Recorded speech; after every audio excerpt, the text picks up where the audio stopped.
सभी भक्तों को जय श्री कल की भगवान की ऑपरेशन कलयुग दी एंड में आप सबका बहुत बहुत स्वागत है। चलिए, भविष्य मालिका जो कि महाराज जी तक पहुंची और एक भक्त उठी वहां से और उन्होंने बोला कि महाराज जी आप इस पर प्रतिक्रिया दीजिए, आपकी क्या प्रतिक्रिया है, सत्य क्या है असत्य क्या है इसका भान कराइए। महाराज जी ने पढ़ा, थोड़ा बहुत पढ़ा, ज़्यादा डीपली तो नहीं पढ़ा, और उन्होंने फिर अपना जो स्टेटमेंट है, जो अपना कथन दिया कि भाई जो भी चीज़ इसमें लिखी है कलयुग अंत की और जो लक्षण है वो तो सब हो रहे हैं, वो तो दिखाई दे रहे हैं, पर हम ये बात नहीं मान सकते कि कलयुग 4,32,000 सालों का 5,000 साल में ही निपट जाए। भैया ये बात हम नहीं मान सकते। तो उन्होंने इनडायरेक्टली भविष्य मालिका को नकार दिया और यूं कहें डायरेक्टली उन्होंने खंडन कर दिया और इसको निगलेक्ट कर दिया और हटा दिया कि भाई ये बात नहीं हम मान पाएंगे कि 4,32,000 सालों का कलयुग 5,000 साल में सिमट जाए। ठीक है, कोई बात नहीं। चलिए एक हम उदाहरण से समझते हैं इसको बहुत ही अच्छी तरीके से। एक व्यक्ति है, व्यक्ति की आयु कितनी है? 70 साल। ठीक है, अब जो व्यक्ति है वो क्या कर रहा है? ये व्यक्ति है जो नशा कर रहा है, दिन रात शराब पी रहा है, रात को पी रहा है और हर दिन नई नई बदल बदल कर पी रहा है। फिर उसके बाद हफ्ते में 2 हफ्ते में 1 बार 3 बार 4 बार वैश्यपना कर रहा है, हर दिन स्त्री बदल रहा है, कभी एक स्त्री, कभी दूसरी स्त्री, कभी तीसरी स्त्री। ऐसा ही वो मांस भक्षण कर रहा है, मांस खा रहा है, कभी मुर्गे का मांस, कभी गाय का मांस, कभी अंडे, कभी बकरा, ठीक है, मांस खा रहा है और फिर अच्छे मतलब पूरे सुख भोग रहा है। तो अब आप ये बताइए, जब ये व्यक्ति है, जब ये इतने सारा दारू पी रहा है, मुर्गा मच्छी खा रहा है, वैश्यपना कर रहा है, तो इसकी हालत क्या होगी बताइए? इसकी हालत थी जो 70 साल जीने की, तो क्या ये 70 साल जी पाएगा? आप खुद बताइए, लॉजिकली बताइए। ये हर दिन नई नई शराब पी रहा है, हर दिन सब कुकर्म कर रहा है, कुकर्म कर रहा है, पाप कर रहा है और हर दिन ये वासना में है। तो क्या इसके अंदर के जो ऑर्गन है वो काम करेंगे? क्या इसकी स्थिति 70 साल तक रहेगी? इसकी जो बनावट है, इसकी जो प्रक्रिया है मानव शरीर की, वो आगे तक चल पाएगी? बताइए आप, 70 साल तक जी पाएगी? नहीं जी पाएगी ना। 70 साल क्या, ये 30 से 35 में ही लुढ़क जाएगा। 30 से 35 में, और यूं कहें 28 में इसको हार्ट अटैक आ जाएगा, इसकी लीवर खराब हो जाएगा, इसके लंग्स खराब हो जाएंगे, क्योंकि ये वासना में है, रात दिन काम वासना कर रहा है, शराब पी रहा है और मुर्गा मच्छी खा रहा है, तो इसका ब्लड प्रेशर बढ़ेगा। ठीक है, आपको बात समझ में आई कि ये 70 साल तक नहीं पहुंच पाएगा। ठीक हम पृथ्वी माता, धरती माता के साथ क्या कर रहे हैं, प्रकृति के साथ, नेचर के साथ क्या कर रहे हैं, चारों ओर देखिए, आपको वही उत्तर मिल जाएगा। पुराण में वर्णन है 4,32,000 कलयुग की आयु। भविष्य मालिका में उसमें विस्तृत बताया है कि किस किस पाप के कारण कितनी कितनी आयु कट गई। वो महाराज जी ने बिल्कुल नहीं बताई, क्योंकि उसको पढ़ा भी नहीं, उसको डीपली ना कोई एनालाइज है, ना उसके पीछे किसी प्रकार का इन्वेस्टिगेशन है, ना किसी प्रकार का उसमें जांच पड़ताल है।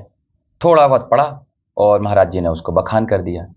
चारों ओर देखिए हमारी प्रकृति किस डायरेक्शन में जा रही है। हम पूरी तरह से जो अंदर, पृथ्वी के अंदर जो ऑयल होते हैं उसको चूस रहे हैं, उसको निकाल रहे हैं। किस लिए? हमारी वासना के कारण। क्यों? क्योंकि हमको रॉयल इनफील्ड चलानी है। रॉयल इनफील्ड आपने ईएमआई पे तो ले ली, ठीक है, उसको चलाना है, तो ये हमारी वासना है। तो हम किसको चूस रहे हैं? पृथ्वी माता को चूस रहे हैं। उसका जो अंदर जो ऑयल है वो निकाल रहे हैं। बीएमडब्ल्यू और महंगी महंगी कार जो एवरेज भी नहीं देती हैं, और हम किस लालच में? अपनी हवस के, अपनी वासना के पीछे, हमारे अंदर इच्छा है, जो लालसा है, उसके पीछे हम पृथ्वी माता को नष्ट कर रहे हैं। उसका कारण क्या है? भूकंप।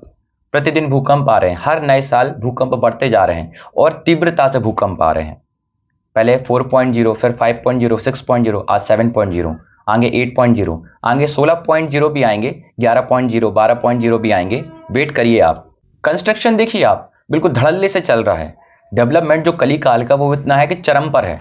पेड़ पौधे, जो कितने मात्रा में पेड़ पौधे होते हैं उनको काट कर कॉलोनी का निर्माण हो रहा है, जगह का निर्माण हो रहा है, नए मॉल का निर्माण हो रहा है, नए मार्केट का निर्माण हो रहा है। तो ये किस पे नुकसान हो रहा है? ये प्रकृति माता का नुकसान हो रहा है, जो किसी को दिखाई नहीं दे रहा है। आप कह रहे हैं 4,32,000 साल तक कलयुग जाएगा। चारों ओर देखिए कितना विध्वंस तरीके से हमने पर्वत मिटाकर पर्वतों पर हम रोड बना रहे हैं, बारिश में लैंडस्लाइड्स हो रहे हैं। जितना भी हम पेड़ पौधे काट रहे हैं और डेवलपमेंट कर रहे हैं, उतना ज़्यादा नुकसान है हमारी प्रकृति को। आए दिन हम नई नई फैक्ट्री बनाते जा रहे हैं, बनाते जा रहे हैं, लेकिन जो CO2 गैस है उस पर किसी का ध्यान नहीं है। किसी का भी ध्यान नहीं है कि जो CO2 गैस है वो कितनी ज़्यादा इंक्रीज हो गई है हमारे वायुमंडल में, हमारे चारों ओर एटमॉस्फेयर में, हमारे पर्यावरण में। इस पर किसी का ध्यान नहीं है। चलिए छोड़िए, रिसेंटली अभी ईद हुई थी, उस पर 90 लाख 90 लाख गौ माता कटी, कौन जिम्मेदार है इसका? 4,32,000 सालों तक क्या ये कलयुग जाएगा जो ईद पर 90 लाख कट रही हैं और प्रतिदिन 80,000 90,000 गौ माता कट रही हैं? इतने कत्ल खाने हैं, कौन जिम्मेदार है इसका बताइए? जो बच्चे आज स्कूल में पढ़ रहे हैं 9th 10th 11th 12th में, छुट्टी होते ही साथ सुट्टा मारने, सिगरेट पीने, है ना, दारू पीने जा रहे हैं। स्कूल पूरा व्यापार बन गया है, ना वहां पर कोई मोरल है, ना वैल्यू है, ना आचार है, ना विचार है, ना संस्कृति है। ये जो पश्चिमी चरम पर जा रहा है, पश्चिमी सभ्यता, पश्चिमी कल्चर, जिम्मेदार इसका कौन है बताइए? जो आज हमारे बच्चे अंग्रेज बन रहे हैं, जो एक प्रकार से उनके अंदर जो मानसिकता आ रही है, खाओ पियो ऐश करो जॉब, इसका जिम्मेदार कौन है बताइए? ये जो एक प्रकार से सनातन नष्ट होते हुए नहीं दिख रहा आपको? 4,32,000 साल तक कलयुग जाएगा, सोचिए आप। चारों ओर नजर डालिए, कई देशों में लड़ाई छिड़ चुकी है। रेडिएशन, 4,32,000 तक हमारा कलयुग जाएगा, बताइए रेडिएशन कितनी बड़ी सबसे प्रॉब्लम है। जो इतने बड़े अस्त्र शस्त्र हैं, वेपन्स हैं, न्यूक्लियर वेपन है, इनका यूज हो रहा है, इनका एक्सप्लोजन हो रहा है, तो आने वाले जो सालों में जो एक्सप्लोजन होगा वो तो होगा ही। 4,32,000 सालों तक ये कलयुग जाएगा? थोड़ा सोचिए, लॉजिकली सोचिए। पृथ्वी पर हमारे 55 डिग्री हीट जो कि आज पहुंच गई है, भविष्य मालिका में 70 तक पहुंचेगी, लेकिन उसके पहले 60 पहुंचेगी, मनुष्य खड़ा खड़ा जल जाएगा। मनुष्य खड़ा खड़ा जल जाएगा। आज से 20 साल पहले केवल 40 डिग्री तक रहता था हमारा टेम्परेचर, लेकिन आज 20 साल बाद कितना हो गया है? 15% बढ़ गया है, 55 हो गया है। अब आने वाले 2-3 साल में ये 70 पहुंचेगा, 60 पहले पहुंचेगा, फिर सब लोग जलने लगेंगे। तो क्या ये 4,32,000 कलयुग का आयु क्या हम क्रॉस करेंगे बताइए? आप थोड़ा सोचिए। दोस्तों और भक्तों, पृथ्वी इस कंडीशन में पहुंच गई है कि उसको रिकवर नहीं किया जा सकता। जैसे कोरोना की एक स्टेज होती है, 99% तक जब कोई व्यक्ति को कोरोना होता है तो उसके लिए फिर कोई ऑप्शन नहीं रहता बचने का। ऐसे ही हमारी जो पृथ्वी है, it can not be recovered. अब ये सब तरह से इम्पॉसिबल हो चुका है कि हम इसको फिर से हम एक अच्छी मात्रा में इसको एक अच्छे पेड़ पौधे के साथ हरा भरा कर दें। नहीं, बिल्कुल भी नहीं हो सकता, क्योंकि हमने इसको पूरी तरह से दूषित कर दिया है, पूरा तहस नहस कर दिया है, बाहरी तौर पर और आंतरिक तौर पर। जितने हमने इसके मिनरल्स हैं, ऑयल है, जितनी हम चीजें हैं, रसायन है, पदार्थ है, सब उनको चूस लिया है। और पृथ्वी पर हमने जितने भी ऊपर हैं पेड़ पौधे, सब वायुमंडल, सब तहस नहस कर दिया है। और जो समाज में एक संस्कृति होती वो भी तहस नहस कर दी है। पूरी ओवरऑल मनुष्य जाति पाप की ओर अग्रसर हो गई है। जो पृथ्वी की आयु थी 4,32,000, वो कट चुकी है, 5,000 सालों में कट चुकी है। और अब जो कलिकाल का जो चरम का समापन होने जा रहा है 2-3 सालों में, वो सब आंखों के सामने सबको दिख रहा है। फिर भी सबकी आंखों में चश्मा लगा है, कोई भी नहीं देखना चाह रहा। इसीलिए कल की भगवान ने कहा था अंग्रेजी पढ़ लेना, चारों ओर देख लेना, तथ्य देख लेना, लॉजिकली देख लेना, क्योंकि जो अंग्रेज होते हैं, अंग्रेजियत होती है, इसमें लॉजिक ढूंढते हैं। तो आप चारों ओर लॉजिक लगा के देख सकते हैं, चारों ओर लॉजिकली, कि हम किस डायरेक्शन में जा रहे हैं, किस दिशा में जा रहे हैं, क्या होने वाला है, किस तरीके से हम एक प्रकार से बारूद के ढेर पर बैठे हैं। धर्म उदाहरण कल्कि का जब प्रगटा तेज प्रचंड, मौत के मुंह में दुनिया बैठी तजे नहीं पाखंड। मौत के मुंह में दुनिया बैठी है, बारूद पर दुनिया बैठी है। लोग कह रहे हैं 4,32,000 तक हमारा कलयुग जाएगा।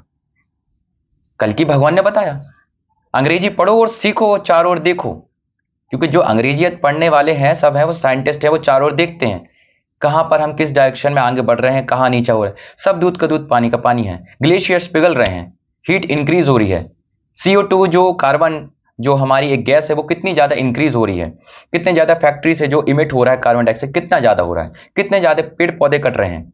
क्या इस तरीके से जो कंस्ट्रक्शन है, इस तरीके से जो पृथ्वी की हानि हो रही है, 4,32,000 साल तक जाएगा? भैया 2050 भी क्रॉस नहीं हो पा रहा। 2050 तो कहे within 5 years we are not going ahead, 5 साल के हम आगे भी नहीं जा पा रहे हैं। और अकॉर्डिंग टू भविष्य मालिका कलयुग का संहार चल रहा है। चलिए कम टू द महाराज जी। महाराज जी का सम्मान है, आज भी है, कल भी है और रहेगा भी, क्योंकि समाज को सुधारने का कार्यभार हनुमान जी महाराज ने दिया है, तो उनका सम्मान अनिवार्य है और उनका सम्मान दिन से है। लेकिन चूंकि आप PhD करते हैं, कोई भी व्यक्ति PhD करता है, जैसे हिंदी में करता है, इंग्लिश में करता है, संस्कृत में करता है, तो जैसे किसी व्यक्ति ने हिंदी में PhD की है, मतलब जो PhD होती है वो हाई लेवल की एक एजुकेशन होती है। इसके बाद वो प्रोफेसर बन जाता है, इसके बाद वो कॉलेज में एक ऑफिसर बन जाता है, प्रोफेसर बन जाता है, और उसको अच्छी एक तनख्वाह मिलती है, अच्छी एक रकम मिलती है। तो जो प्रोफेसर जिसने हिंदी से की है वो संस्कृत का नहीं जान सकता, वो इंग्लिश के बारे में नहीं जान सकता। इंग्लिश वाला प्रोफेसर, इंग्लिश वाला पीएचडी होल्डर इंग्लिश के बारे में जानेगा, फिजिक्स वाला फिजिक्स के बारे में जानेगा। ऐसी महाराज जी ने जो भी सिद्धियां प्राप्त की हैं हनुमान जी महाराज से, भूत प्रेत पिशाच योनि जो भी नेगेटिविटी चीजें उनको भगाने के लिए है। ये सिद्धियां प्रभु की लीलाओं में क्या चल रहा है, प्रभु की लीला किस डायरेक्शन में जा रही है, प्रभु की लीला क्या हो रही है, ये सिद्धियां हमें नहीं बता सकती।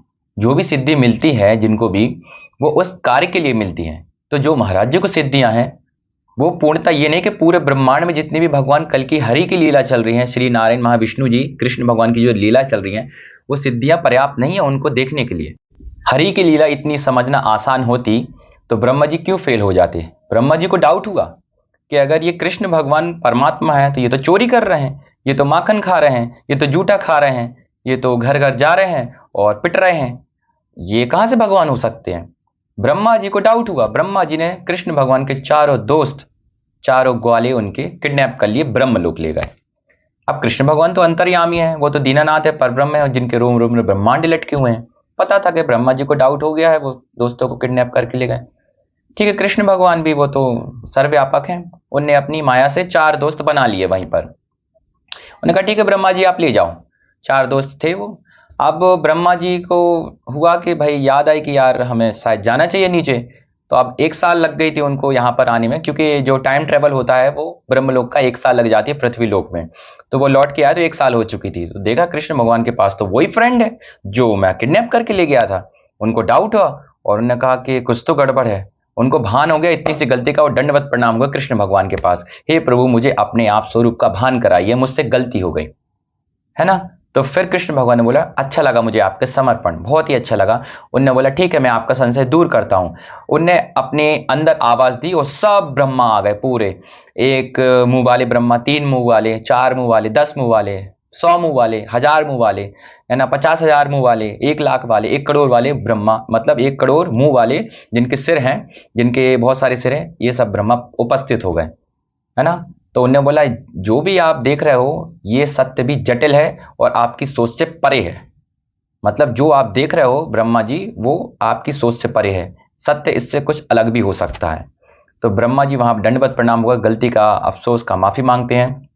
उन्होंने कहा महाराज जी मुझे माफ कर दीजिए, मैं ही समझ रहा था कि ऐसे कैसे हो सकता है, लेकिन आप तो परब्रह्म है तो आपकी लीला आप ही जानो। ऐसा ही डाउट हो गया किसको, इंद्रदेव जी को, कि अरे ये गोकुल निवासी गोवर्धन की पूजा कर रहे हैं, मेरी पूजा नहीं कर रहे हैं। उन्हें दे वर्षा दे वर्षा दे वर्षा दे वर्षा, पानी गिरा दिया।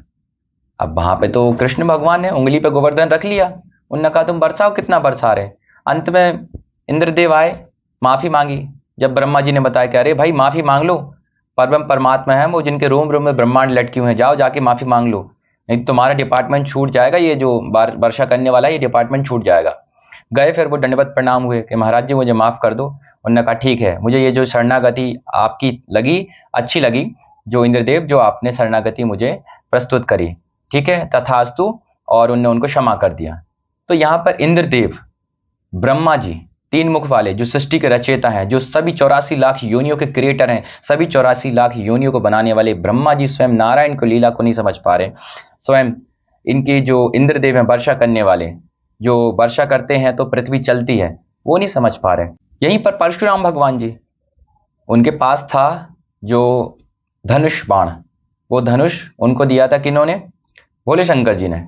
अब वो वहां पर टूटा, अब उनकी आवाज पहुंची कानों तक, आ गए महाराज जी क्रोधित होके। अब वो वहां पर क्रोधित होके बताने लगे, क्रोध अपना विकार बढ़ गया इनका कि कैसे ऐसे कैसे कोई भोले शंकर जी का तोड़ सकता है। राम जी ने तोड़ा, वही लक्ष्मण जी, तो परशुराम जी के अंदर क्रोध आ गया। तो स्वयं जब रामचंद्र जी ने अपना गुप्त रूप से दिखाया विराट रूप, और जब नारायण रूप दिखाया, तब उनका गुस्सा शांत हुआ, अरे ये तो नारायण है, ये तो सक्षम है, ये तो सब समृद्ध है। तो आप देख रहे हैं कि लीला यहाँ पर जो मानुषी व्यक्ति हैं वो हरि की लीला से परे हैं। हरि की लीलाओं को समझना बहुत ही जटिल। वहीं पर अर्जुन को अपना अस्त्र शस्त्र पर, अपने बल पर गौरव होगा, घमंड हो गया कि अरे राम जी को पुल बनाने की क्या जरूरत थी, बाणों से पुल बना लेते, या पत्थरों से बनाने की क्या जरूरत थी। तब उनका संदेह दूर करने के लिए हनुमान जी महाराज ने उनके अंदर से अहंकार दूर किया और उनको सत्य का भान कराया। ऐसे ही भागवत पुराण में लिखा है, कोई भी व्यक्ति मुझे जानना चाहता है, मेरी लीलाओं को जानना चाहता है, तो उसके लिए समर्पण अनिवार्य है। समर्पण का मतलब गोपी भाव। गोपी भाव मतलब हनुमान जी वाली भक्ति, राधा भाव, जो एक प्रकार से समर्पण होता है एक व्यक्ति का भगवान के प्रति कि हे प्रभु, आप मुझे जनाओ क्या सत्य है क्या असत्य है। तब जाके मनुष्य के अंदर का हृदय परिवर्तन होता है और तब वो भगवान की लीला जान पाता है। लेकिन उसके पहले समर्पण भाव बताया है। समर्पण भाव, समर्पण भाव में वो अपने हाथ खड़े कर देता है और वो भगवान से कहता है कि हे प्रभु, आप ही जनाओ सत्य क्या है असत्य क्या है। क्योंकि भगवत गीता में लिखा भी है कि जो भी सामने चल रहा है वो भगवान के स्वरूप देखना है, भगवान की लीला के स्वरूप देखना है। तब जाके व्यक्ति को सत्य का भान होता है। अगर वो इस समर्पण भाव से भगवान से पूछे और वो इसके लिए प्रार्थना करे, तब उसके अंदर के जो डाउट्स हैं वो क्लियर होते हैं। ऐसे ही जगन्नाथ जी, जो कि स्वयं आदि वैकुंठवासी हैं, जिनके रोम रोम में ब्रह्मांड लटके हुए हैं, स्वयं वही कृष्ण भगवान है, स्वयं वही कल्कि जी हैं, वही महाविष्णु जी हैं, वही श्री रामचंद्र जी हैं।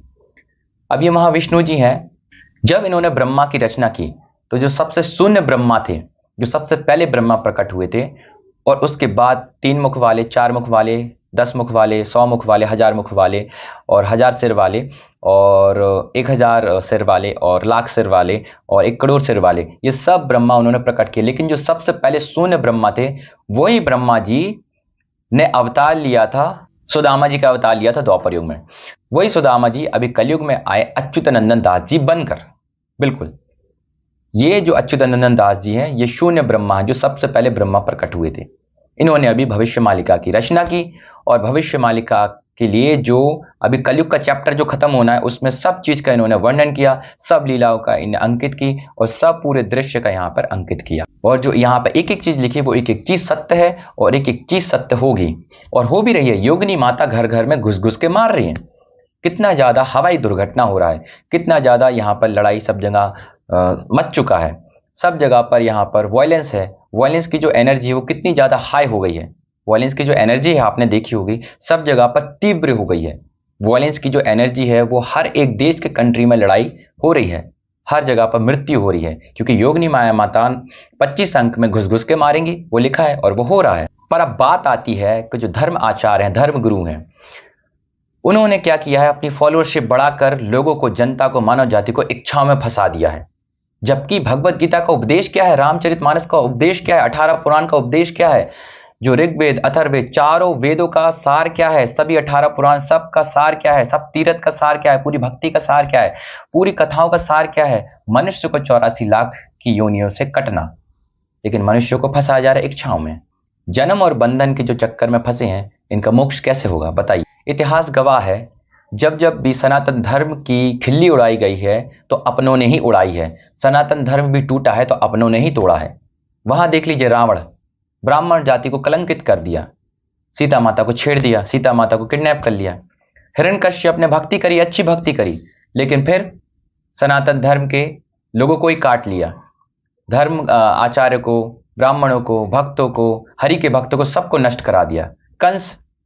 कंस के पास भी सब बल था, लेकिन वो भी उसने समाज के कल्याण में नहीं लगाया। यहां पर आप देख लीजिए, गंगा पुत्र भीष्म जी, सब कुछ था, सब समर्थ था, लेकिन उन्होंने सनातन धर्म के लिए बढ़ाने के लिए, धर्म को आगे बढ़ाने के लिए कुछ नहीं किया।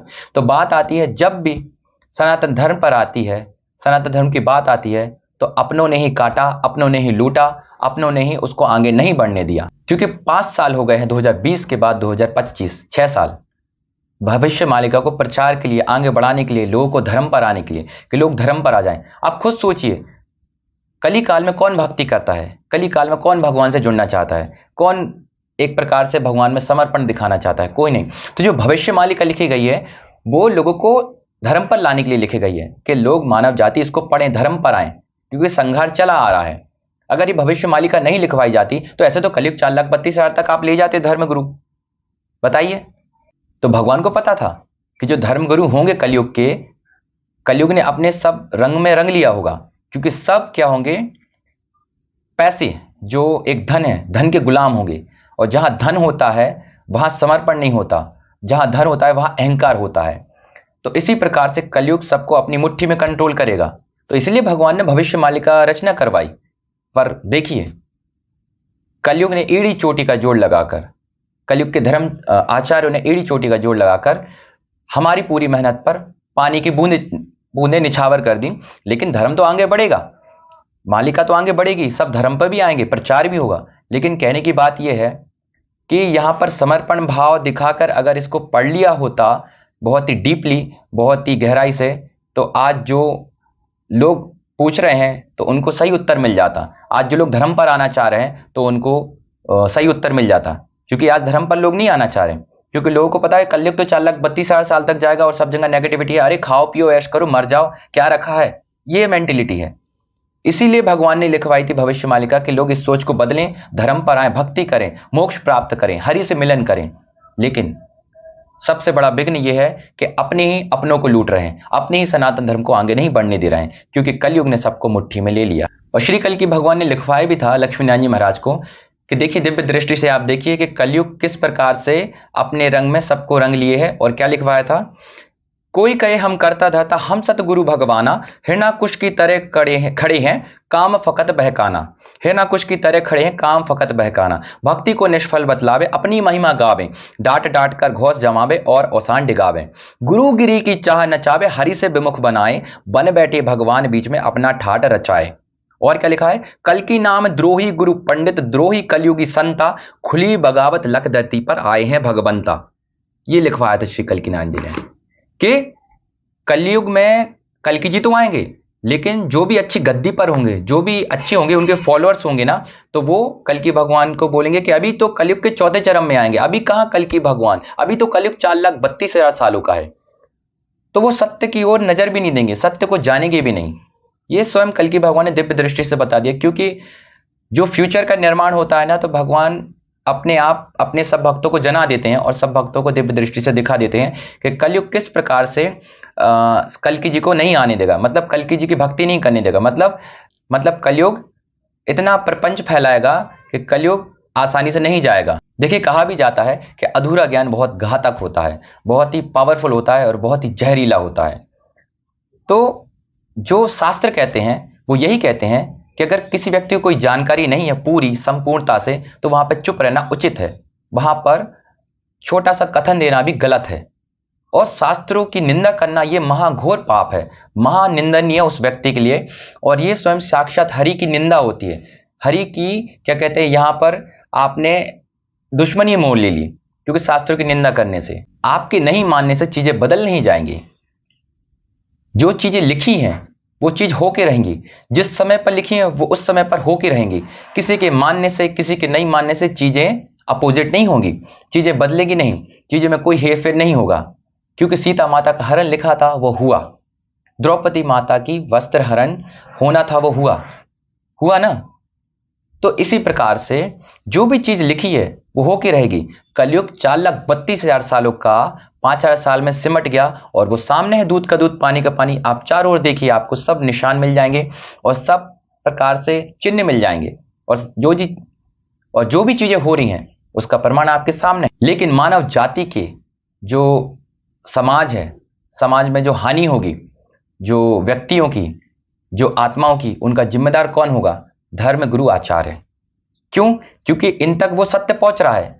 लेकिन ये क्या है ना, जैसे ब्रह्मा जी के पास भी था, सब पूरी प्रकार से सिद्धियां, शक्ति थी, तो वो उनका समर्पण नहीं था, तो वो भी भटक गए थे। ऐसे अर्जुन के पास भी सब अस्त्र शस्त्र थे, लेकिन वो भगवान को, राम जी को ही वो तुच्छ बताने लगे थे, तो फिर हनुमान जी ने अवगत कराया। तो ऐसे ही जब समाज में, हिरण्यकश्यप को देख लीजिए, हिरण्यकश्यप भी पहले तपस्या किया, लेकिन ज्यों उसके पास शक्ति आई, उसके पास एक घमंड आ गया, उसके पास क्या हो गया, सिद्धि आ गई, तो फिर उसने सब जगह तहस नहस करना शुरू कर दिया। ऐसी जो आज सब जगह पर जितने भी जो अच्छे उच्च पद पर हैं, सबका सम्मान करता हूं, लेकिन समर्पण भाव भक्ति में, भगवान के केस में, भगवत गीता के अनुसार बहुत ज्यादा अनिवार्य है। यहां पर हम ये नहीं कह सकते कि हम भाई इस कथन को नहीं मानते। क्यों नहीं मानते? क्यों नहीं मानते?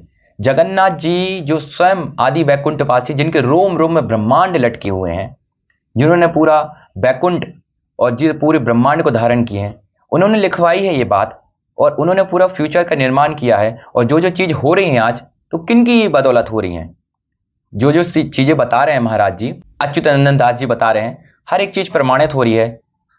देशों में युद्ध छिड़ा है, वर्ल्ड वॉर खड़ा हो चुका है, प्रकृति विनाश की ओर जा रही है, और नीचे जो पदार्थ है वो पूरे सूखते जा रहे हैं, वायुमंडल खराब कर दिया है। है ना, सन हमारा इतना तप रहा है, फिर भी हम कहते भाई हम ये चीज नहीं मानेंगे। आपके मानने से और नहीं मानने से चीजें बदलेंगी नहीं। जो चीज लिखी है वो उस समय पर होगी, और कलयुग का अंत जो लिखा है और जो चल ही रहा है 25, 26, 27, 28 में, और ये विकराल होगा और बहुत ही विध्वंसक होगा और बहुत ही विनाशकारी होगा। और इसमें जन धन और मानुष जो आत्माएं हैं और बहुत ही जितनी भी आत्माएं हैं उनकी हानि होगी। तो इनका जो जिम्मेदार होंगे वो स्वयं सनातन धर्म के अनुगामी होंगे, और जितने जो फॉलोअर्स जिनके हाथ में हैं वो होंगे, और कोई नहीं होगा जिम्मेदार। एक बात हम सभी जानते हैं कि धर्म से हम केवल 5,000, 10,000 महीने का ही कमा सकते हैं। इसके बाद जो अधर्म से है वो कितने कमा रहे हैं, लाखों, करोड़ों, हजारों, 80,000, 90,000, लाख, इतने कमा रहे हैं। और अधर्म का पैसा कहाँ जा रहा है, यहीं जा रहा है, कथाओं में जा रहा है। 5 लाख रुपए की कथा बिक रही है, 8 लाख रुपए की कथा बिक रही है, 10 लाख रुपए की कथा बिक रही है। धर्म को बेचा जा रहा है, धर्म बिक रहा है, सनातन बिक रहा है। आप सोचिए, यह घोर कलिकाल नहीं है और क्या है, जब धर्म बिक रहा है, लोगों में पवित्रता नहीं है, केवल एक प्रकार से व्यापार चल रहा है। स्कूल में जैसे व्यापार चल रहा है, एक शिक्षा के नाम पर क्या हो रहा है, वहां पर लोगों को क्या बनाया जा रहा है, मूर्ख बनाया जा रहा है, और उनके पिता माता को लूटा जा रहा है। ऐसी धर्म जहां पर आज बिक रहा है 5 लाख, 10 लाख में, और केवल वहां पर बताया जा रहा है, लेकिन वहां पर शुद्ध भक्ति नहीं बताई जा रही है कि हरि के लिए हम आए हैं, हरि की भक्ति करनी है, यहां से 84 का चक्कर काटना है। उसी के लिए भविष्यवाणी का पुराण लिखी थी कि लोग कलिकाल में सब कलयुग ग्रस्त हो जाएंगे, कलयुग सबको अपने रंग में रंग लेगा, और किसी को भी पता नहीं पड़ेगा कि भगवान आए हैं और किस प्रकार से कार्यक्रम कर रहे हैं। तो इसलिए जो भविष्य मालिका में लिखा है वो A to Z बिल्कुल एक एक शब्द स्वयं पर ब्रह्म की वाणी है, और उसको कोई भी झुठला नहीं सकता। मानव जाति आज इस मझधार में है, करे तो क्या करे, क्योंकि इतनी मानसिकताएं हो गई, इतनी विचारधाराएं हो गई हैं, इतनी फॉलोअरशिप हो गई है, इतने प्रकार के अनुगामी हो गए हैं, इतने शिष्यार्थी हो गए हैं कि आज सत्य को कोई देखना ही नहीं चाह रहा, सत्य पे कोई विश्वास करना ही नहीं चाह रहा। इसलिए श्री कल्की नारायण भगवान ने, आदि वैकुंठवासी महाविष्णु जगन्नाथ जी ने भविष्यवाणी का पुराण लिखवाई थी कि इसको पढ़कर लोग धर्म पर आ जाएं, क्योंकि इसमें शुद्ध भक्ति है। क्योंकि हमारा कर्तव्य क्या है, हम यहाँ पे उपार्जन के लिए अपना दिनचर्या चलाएं, लेकिन हम भगवान की भक्ति करें और अपना जन्म बंधन का जो ये बंधन है ना, जन्म मृत्यु का, ये काटें और परमात्मा के लिए अपनी भक्ति करें। ये स्वयं साक्षात जगन्नाथ जी ने भविष्यवाणी में लिखवाई है। खैर, भूमि का भार तो उतरेगा और जरूर उतरेगा, और जो भी लोग इसको नकार रहे हैं और तोड़ रहे हैं, जो भी प्रकार से षड्यंत्र है या जो भी प्रकार से आसुरी शक्ति है या जो भी इसको नहीं मान रहे हैं, आने वाले टाइम में वो सब मानेंगे। लेकिन उसके पहले जहां तक जागृति होनी थी मानव जाति की, वहां तक नहीं हो पाएगी। तो इसके लिए प्रभु को बहुत खेद होगा, बहुत दुख होगा कि सब कुछ दे दिया था मानव जाति को, भविष्य मालिका, भक्ति, सब कुछ भी, लेकिन इसके बावजूद भी लोग क्या हुआ कि अपने ही साम्राज्य को बढ़ाने में, अपनी ही विचारधाराओं को बढ़ाने में, अपने ही वर्चस्व को बढ़ाने के लिए लगे रहे, और मानव जाति का पतन हो गया। तो इसका जिम्मेदार कौन होंगे? सो कॉल्ड हमारे जो आज संसार को चला रहे हैं, जो धर्म गुरु आचार्य हैं, वो होंगे। जाते जाते यही कहेंगे, सत्य जो लिखा है भविष्य मालिका में, वो एक एक चीज हो रही है और वो होकर रहेगी, उसको कोई भी झुठला नहीं सकता। और किसी के मानने से और नहीं मानने से भगवान को कोई फर्क नहीं पड़ता, क्योंकि भगवान को यहाँ पे संहार करना है, और वो चारों ओर कर ही रहे हैं, और आप चारों ओर देख सकते हैं। भविष्य मालिका केवल धर्म पर आने के लिए एक प्रकार से मीडियम है, एक माध्यम है लोगों को आने के लिए, क्योंकि जो नहीं आना चाहते वो नहीं आएंगे। दुर्योधन को नहीं आना था धर्म पर तो नहीं आया, रावण को धर्म पर नहीं आना तो नहीं आया, हनुमान जी ने समझाया, अंगद जी ने समझाया, विभीषण जी ने समझाया, लेकिन उसको नहीं आना था रावण को तो नहीं आया। तो ऐसे ही ये भगवान ने भविष्य मालिका जिनको लिखवाई धर्म पाने के लिए, वो धर्म पर आ जाए, और जिनको नहीं मानना वो नहीं मानेंगे, और संहार चलेगा और बहुत ही विध्वंसकारी होगा और बहुत ही घातक होगा। तो इसमें जो एक एक बात लिखी है वो पूरी तरह से सत्य है। मानव जाति को धर्म पर आ जाना चाहिए और मालिका का अनुसरण करना चाहिए। लेकिन जो जितने कथाकारक हैं उनसे यही रिक्वेस्ट है दिल से, पहले गंभीरता से किसी भी चीज है तो उसको पढ़ लेना चाहिए, उसके बाद में अपना कथन, अपना स्टेटमेंट देना चाहिए। क्योंकि स्वयं भगवान की लीला है, भगवान की लीलाओं में हस्तक्षेप करना, भगवान की लीलाओं में विघ्न डालना स्वयं पाप होता है। और जितने भी शास्त्र हैं वो मानव जाति के कल्याण के लिए ही लिखे जाते हैं। वो इस प्रकार से नहीं लिखे जाते कि हम नहीं मान सकते ये वाला पॉइंट, हम नहीं मान सकते ये वाला पॉइंट, बाकी सब तो हम मानते हैं लेकिन ये वाला पॉइंट नहीं मानेंगे। तो उसके पीछे क्या है, उसको आपको वहां के कथाकारक से मिलना चाहिए, बात करनी चाहिए, एक प्रकार से एक मीटिंग करनी चाहिए, तब जाके आप बता सकते हो कि नहीं ये वाला पॉइंट हम नहीं कर सकते। बिना जाने, बिना पहचाने, बिना माने, भैया 2024 के सितंबर में गणेश जी के टाइम पर वहां पर सत्संग हो चुका है, साधु समागम हो चुका है। जो उसमें लिखा था कितना अखंड हुआ, कितना विराट हुआ, कितना भव्य हुआ। सब जगह के संत आए, दिव्य आत्माएं आई, जिनको भोले शंकर जी ने बताया। भोले शंकर जी ने भेजा उनको कि आपको वहां पर मीटिंग में जाना है, आपको वहां पर उड़ीसा में जो सभा हो रही है साधु समागम, वहां सम्मेलन में जाना है आपको। स्वयं भोले शंकर जी के अघोरी आए, साधु आए, साध्वी आए, ऐसे ऐसे भक्त आए।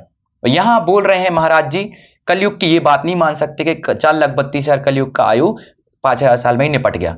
निपट क्या गया, वो तो चल ही रहा है सामने, और वो देख लीजिए आप, और वो निपटेगा और निपट रहा है। पर खेद इस चीज का है, दुख इस चीज का है कि अगर समर्पण भाव लाके पूछा जाए भगवान से, अपने इष्ट से, अपने गुरुदेव से, हनुमान जी महाराज से, तो वो बताएंगे। लेकिन क्या है ना विडंबना कि जब हम भगवान से नहीं पूछते तो भगवान नहीं बताते, जब भगवान से पूछेंगे तभी भगवान बताते हैं। और अपने आप से भगवान कोई भी चीज बताते नहीं है। लेकिन अगर समर्पण भाव से पूछें गुरुदेव ये ऐसा ऐसा ऐसा है, बताएंगे, बिल्कुल निश्चित बताएंगे, क्योंकि उनके गुरुदेव दैविक जगत में है, और दैविक जगत में एक एक चीज जो चल रही है वो सब देवी देवताओं को पता है, और हर एक अच्छी पवित्र आत्मा जो पहुंच चुकी है दैविक जगत में उनको भी पता है कि किस तरीके से कलयुग का अंत हो रहा है।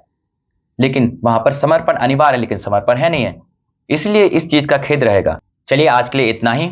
जय कल की जय जगतपते, पद्मापति जय रमापते। नाम जाप करते रहिए, श्री कल की भगवान का नाम जाप है, खूब जाप करिए। भगवान कल की जो भक्त है, भक्तों से उम्मीद लगा सकते हैं, भक्तों के लिए ही आते हैं, और समर्पण जिसके पास है उसके लिए ही आते हैं। पूरी मानव जाति के लिए कभी भी भगवान नहीं आए। राम जी आए तो वानरों के लिए आए, कृष्ण जी आए तो गोकुल में ग्वाल बाल के लिए आए और गोपियों के लिए आए थे, और कृष्ण भगवान आए थे 5 पांडव के लिए आए थे। तो जो भी यहाँ पर पांडव है, समर्पण भाव में है, भगवान की दर्शन की प्यास है, भगवान के लिए समर्पण भाव है, भगवान दर्शन अवश्य देंगे, और भूमि का भार तो उतरेगा, और डेफिनेटली उतरेगा, और उतर भी रहा है। तो आप सब अपनी अपनी भक्ति करते रहें, धर्म को धारण करते रहें, और जो भी बताया भविष्य मालिका में त्रिसंध्या वो भी आप सब करते रहें, क्योंकि हम सब एक हैं, हम अलग नहीं है। क्योंकि कल्कि जी एक है, कल्कि जी की लीला एक है, तो कल्कि जी के भक्त भी एक ही हैं, पर जो विचारधाराएं अलग हैं कली काल में, इसलिए हम बट चुके हैं, इसलिए सब विचारधारा अलग है। लेकिन भक्ति केवल एक ही होती है, समर्पण एक ही होता है, भक्ति भाव एक ही होता है, गोपी भाव एक ही होता है, राधा भाव एक ही होता है।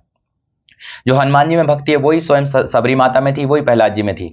तो भक्ति हम करते रहें, भगवान का नाम जाप करते रहें। जय कल की जय जगतपते, पद्मापति जय रमापते। और मालिका को बिल्कुल दृढ़ता के साथ, प्रूफ के साथ उस पर चलें, कोई माने नहीं माने इससे कोई फर्क नहीं पड़ने वाला, क्योंकि भगवान की जो भी लीला लिखी है, जिस अंक में लिखी है, 25, 26, 27, 28 अंक में, वो उसमें होगी ही, और उसको कोई भी झुटला नहीं सकता। इवन भगवान स्वयं परब्रह्म परमात्मा जगन्नाथ भी नहीं उसको झुटला सकते। क्यों? क्योंकि पृथ्वी इस कंडीशन में पहुंच गई है, it can not be recovered, उसको रिकवर नहीं किया जा सकता। उसको हम कैसा भी कानून लागू कर दें, कितना भी सनातन बोर्ड बना दें, कितना भी हम कुछ भी उसको कर दें, कितना भी हम लाखों करोड़ों पेड़ लगा दें, पर उसको रिकवर नहीं किया जा सकता। क्योंकि इसमें अनेक विचारधाराएं, इसमें लाखों विचारधाराएं, तो इन सबका अंत अनिवार्य है। इसीलिए मानव जाति को धर्म पर आ जाना चाहिए, और भगवान कल्कि जी की शरण में आ जाना चाहिए। यही एकमात्र उपाय है। और हरि की शरण में कोई भी आप नाम जाप कर रहे हैं, वो कट्टरता से नाम जाप करते रहें, और भगवान की भक्ति अनिवार्य है। जय श्री कल्कि भगवान की।